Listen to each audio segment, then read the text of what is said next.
প্রতিবার আওয়ামী লীগের দালাল, আওয়ামী লীগের দেশের সাবেক ভোট চেয়ারম্যানের পাতাটা খোলা।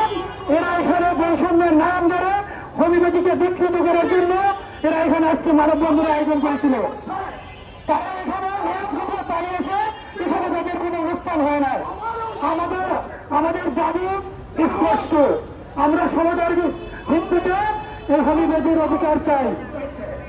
বাংলাদেশে কোনো কোর্স নাই যেখানে 13 বছর বা 14 বয়সে ভর্তি হবে। এরা সেই বিট কোর্সের জন্য তারা বিভিন্ন জায়গায় পায়তারা করতেছে। এরা নিজেদেরকে বৈষম্যের শিকার বলে গ্রাজুয়েট ডাক্তারদেরকে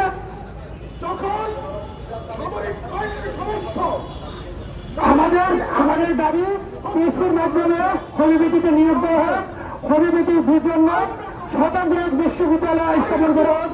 এই বলে আমি আমার সংক্ষিপ্ত বক্তব্য শেষ করছি। খোদা হাফেজ।